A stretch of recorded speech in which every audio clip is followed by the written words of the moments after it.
Bianca Fernet, and welcome to the first episode of Fernet with Bianca, where we are going to be discussing Argentina's economy with prominent Argentine economists that have an opinion on what's going on in the country today. So I'd like to welcome my guest, José Luis Espert. Hello, Bianca. Nice to meet you. No, it's nice to meet you too, and thank you for coming in today. I'm not a prominent economist. I am only economy. I studied a lot. I work very hard, but I'm not a prominent economist. Well, you know, the people that'll be watching us today maybe don't have as much knowledge about the prominent Argentine economists. Therefore, to them, you've come up to be the most prominent, I'd say. So, no, I don't think so. So congratulations. Okay, Argentina's thank most prominent economist here to talk with me today. And what I wanted to discuss today is the idea of, is the dollar too cheap? So the Argentina is constantly in international news about inflation and what's going on with the exchange rate. But going sort of to a more basic level about what makes up an exchange rate, which is somebody taking one currency, so in this case the Argentine peso, and buying US dollars. Is the dollar too cheap? You know, Bianca, in general, in economics, the issue about an economic variable, when you tell that this variable is cheap or not cheap, is a misconception sometimes, because when you say that the dollar is cheap, you have to have clear the notion that there is an equilibrium exchange rate which is very far from the observed level of the dollar. Okay. For example, when you say the dollar is cheap, comparing with what? Yeah, so that's one of the things I was curious about. One way to analyze or to perceive if the dollar is very cheap or not cheap is looking at some numbers. For example, when you see the people in Argentina traveling abroad to Paraguay, to Chile, to buy the same things that they can buy in Argentina, perhaps this is an indicator that the dollar is cheap. Another indicator that the dollars could be cheap, maybe cheap, is for example, the private employment is stagnating in the last 5 years. This is another indicator that perhaps you have a misalignment in your dollar. The dollar is cheap. Okay, so what we have here are sort of two concepts. We have Argentines as consumers who make a decision to take what I can assume is not the most vacation-esque road trip over to either Chile or Paraguay to go and buy groceries or clothing for their kids. Electronic products, because it's actually worth 2 days worth of time, plus the amount you're going to spend on fuel, plus all of the other costs to take that trip and use those pesos to essentially buy dollars, and then use those dollars to buy goods abroad. And then the second concept that you brought up was that private employment or growth in the, when you say private employment, do you mean how many new jobs there are in the private sector? Exactly. Okay. Exactly. When the dollar is cheap, companies every time, despite of Argentina is a very close economy against international trade, but anyway, private companies are competing with other companies in the rest of the world. Right. So when the dollar is cheap, your labor costs, your salaries are very difficult to pay with this cost in dollars. Okay. So this is the reason or the connection why perhaps you would have a very cheap dollar when private employment is not growing very fast. Okay, so what you have is a case where if the dollar is cheap, the sort of corollary of that is that the peso is expensive. Expensive, exactly. And so the cost of living in Argentina right now is very high comparing with Brazil, with Chile. Is very near some developed countries. Yeah, so let's go into that. So what is, when you look at sort of the exchange rate or sort of the lack of an equilibrium between the two currencies, the main topic or sort of the most sort of associated economic word with Argentina is inflation. Argentina has high inflation, and this year, or 2016, was a real kick in the balls for inflation. I mean, Yes.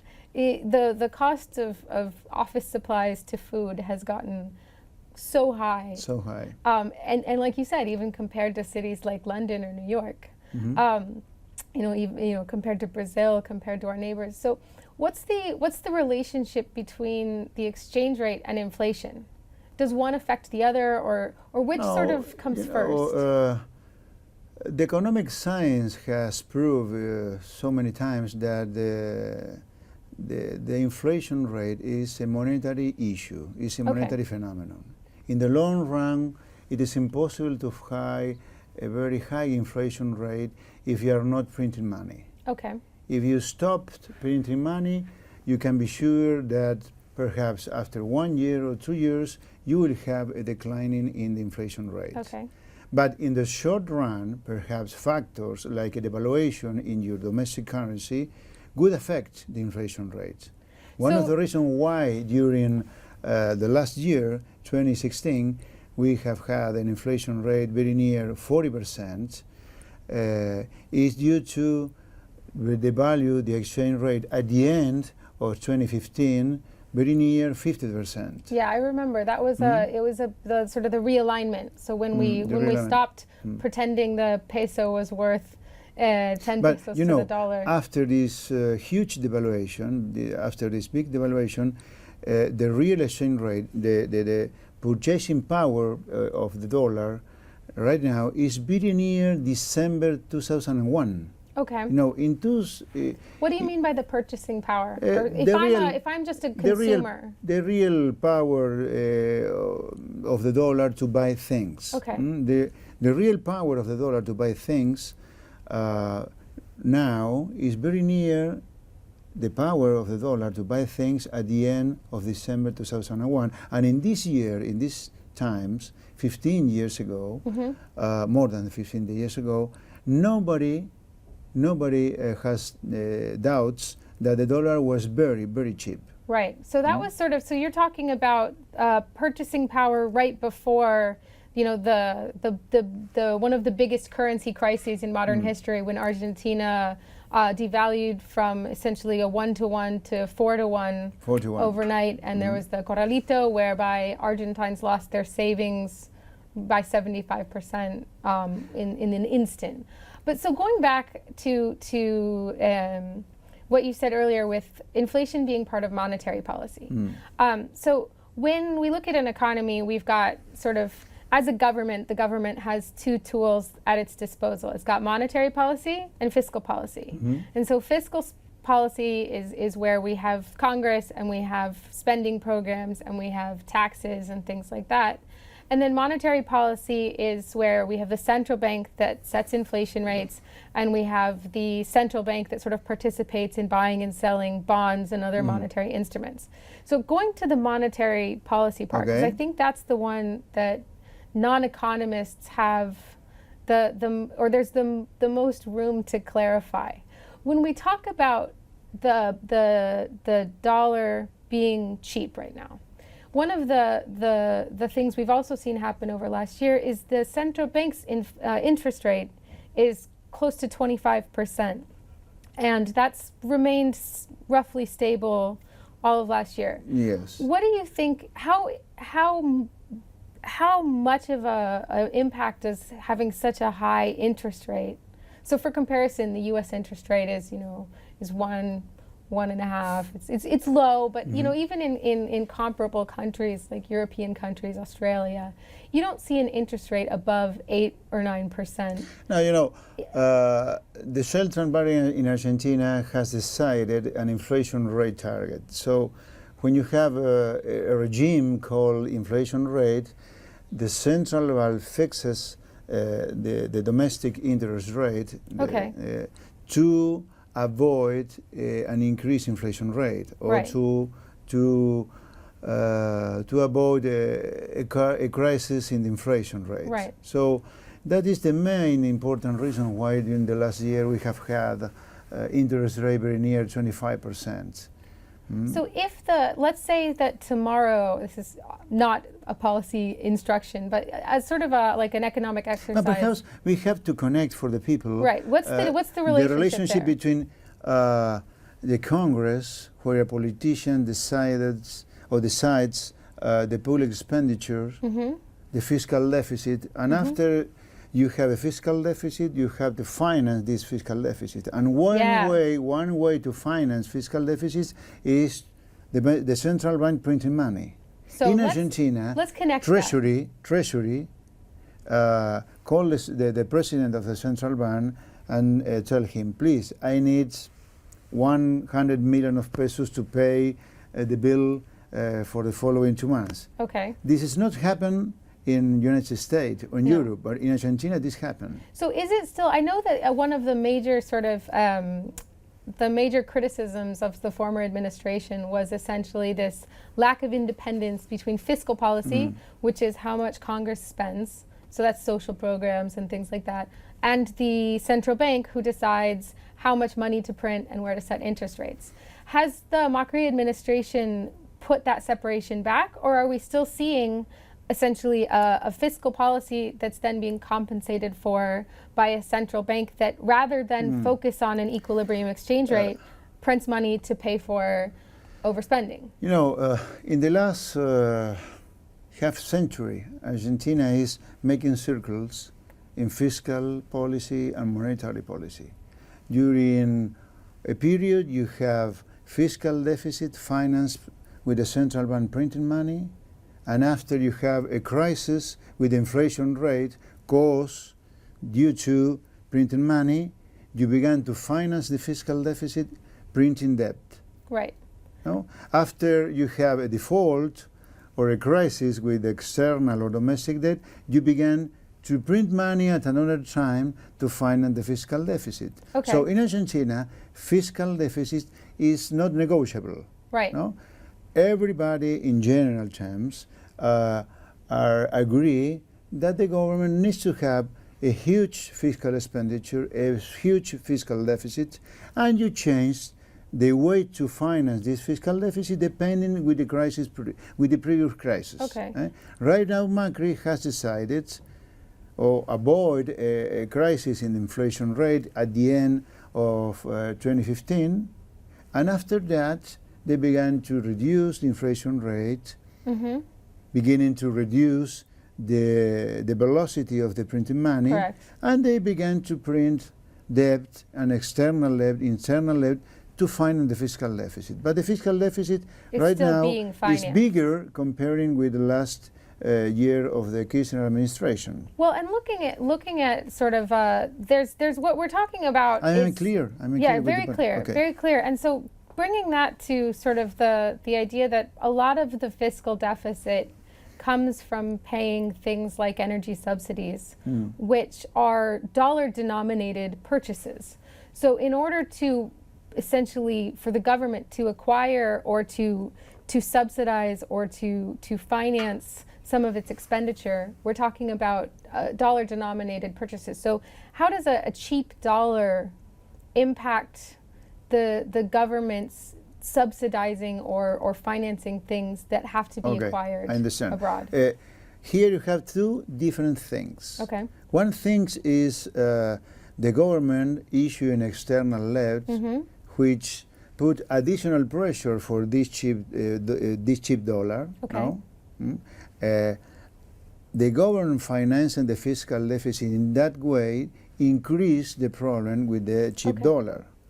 But the other issue that you pointed out is fiscal deficit and the connection between subsidies and the fiscal deficit. Yes. You know, it is wrong to reason that the fiscal deficit is due to subsidies. Okay. No. First of all, you have to analyze public expenditure. Okay. No?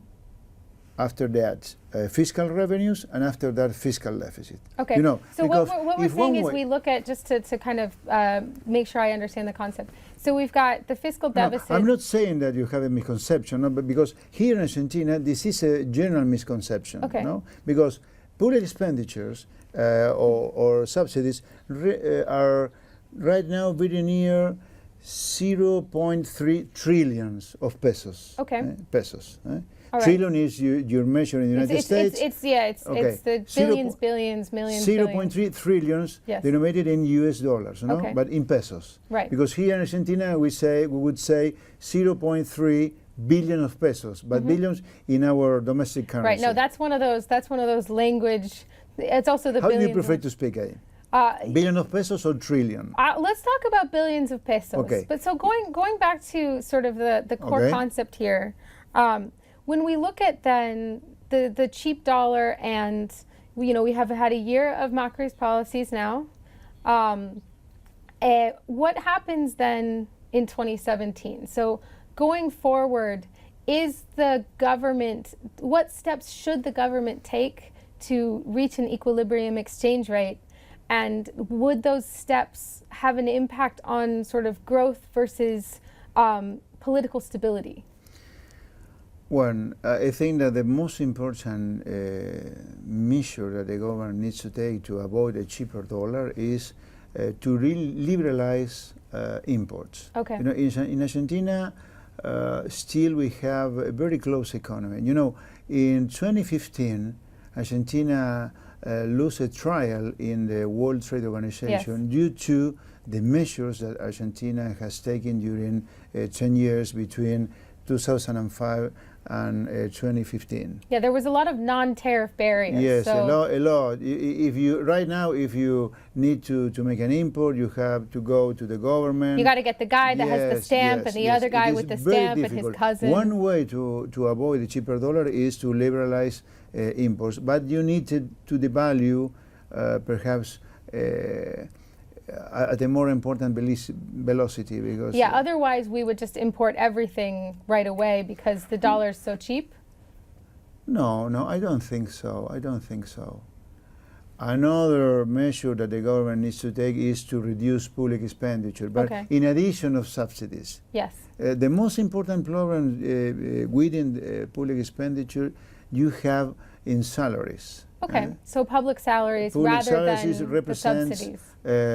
Very near 1.2 billions of pesos. That is a lot of pesos. It is 4 times bigger comparing with subsidies. Really? Mm-hmm. So it is not true that the big issue in fiscal side are subsidies. No, it's public expenditures, fiscal salaries. So essentially what we're looking for then in terms of the dollar, the cheap dollar going forward in 2017 and what impact that should have on Macri's economy is that he should be looking to liberalize imports and address the fiscal deficit, but with more attention on the salaries rather than the subsidies. Do you think he's going to be able to do that? No, I think that the Macri administration is not going in this direction. Are we screwed?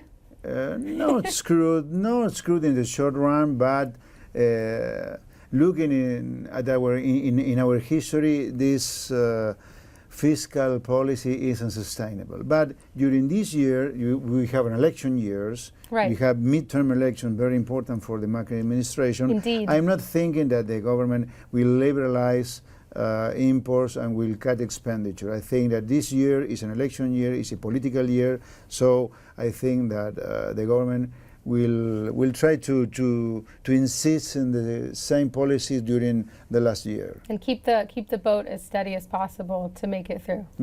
I think that during this year, Argentina will be able to grow very near 3% or 3.5%.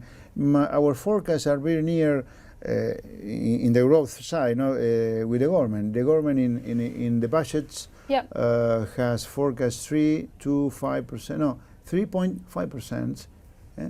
3.5%. So I think that we'll be able to grow at this rate during this year. But the inflation rate, I think, will be higher comparing with the target of the central bank. Right. The target for the central bank is 17%, and our forecast is very near 25%, 24%. Well, I will definitely then have to try to get more of the 500 peso notes to save some of the storage space in cash.